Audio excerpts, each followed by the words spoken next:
భద్రాద్రి కొత్తగూడెం జిల్లా కలెక్టరేట్ ఎదుట విద్యార్థి సంఘం ఆధ్వర్యంలో విద్యార్థులు ధర్నా చేపట్టారు. పెండింగ్ లో ఉన్న స్కాలర్షిప్లు విడుదల చేయాలని డిమాండ్ చేశారు. అలాగే జిల్లాలో కొత్తగా ఏర్పాటు చేసిన doctor Manmohan Singh earth sciences యూనివర్సిటీకి భవనాలు కేటాయించి స్టాఫ్ ను భర్తీ చేయాలని కోరారు.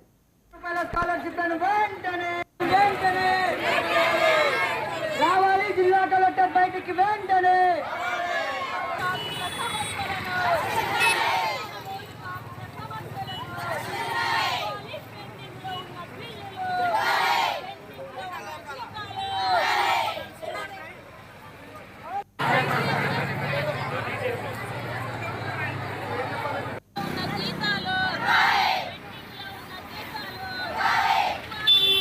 మధ్యాహ్న భోజన కార్మికులకు పెండింగ్ లో ఉన్నటువంటి జీతాలు బిల్లులు ఇవ్వాలని, అట్లాగే కోడిగుడ్లు బిల్లు 7 నెలలుగా పెండింగ్ లో ఉన్నటువంటి కోడిగుడ్డు బిల్లులు ఇవ్వాలని, అట్లాగే జీతాలు గ్రీన్ ఛానల్ ద్వారా చెల్లించాలని, పెరిగిన ధరలకు అనుగుణంగా మెనూ ఛార్జీలు పెంచాలని, అట్లాగే ఉచిత గ్యాస్ సిలిండర్లు ఈ ప్రభుత్వమే ప్రతి స్కూల్కు సరఫరా చేయాలని చెప్పేసి ఈరోజు మొత్తం మన రాష్ట్ర వ్యాప్తంగా కలెక్టర్ కార్యాలయం ముందు ధర్నా కార్యక్రమాలు చేపడతా ఉన్నాం.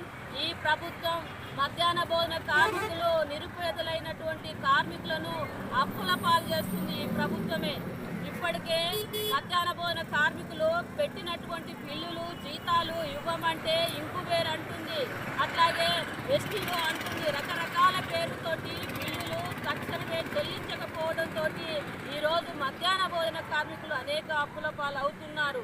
అంతేకాదు గ్యాస్ సిలిండర్లు ఇవ్వం కానీ మీరు గ్యాస్ మీద వంటలు చేయమంటున్నారు. ఈరోజు తెలంగాణ రావాలి జిల్లా కలెక్టర్ బయటికి వెంటనే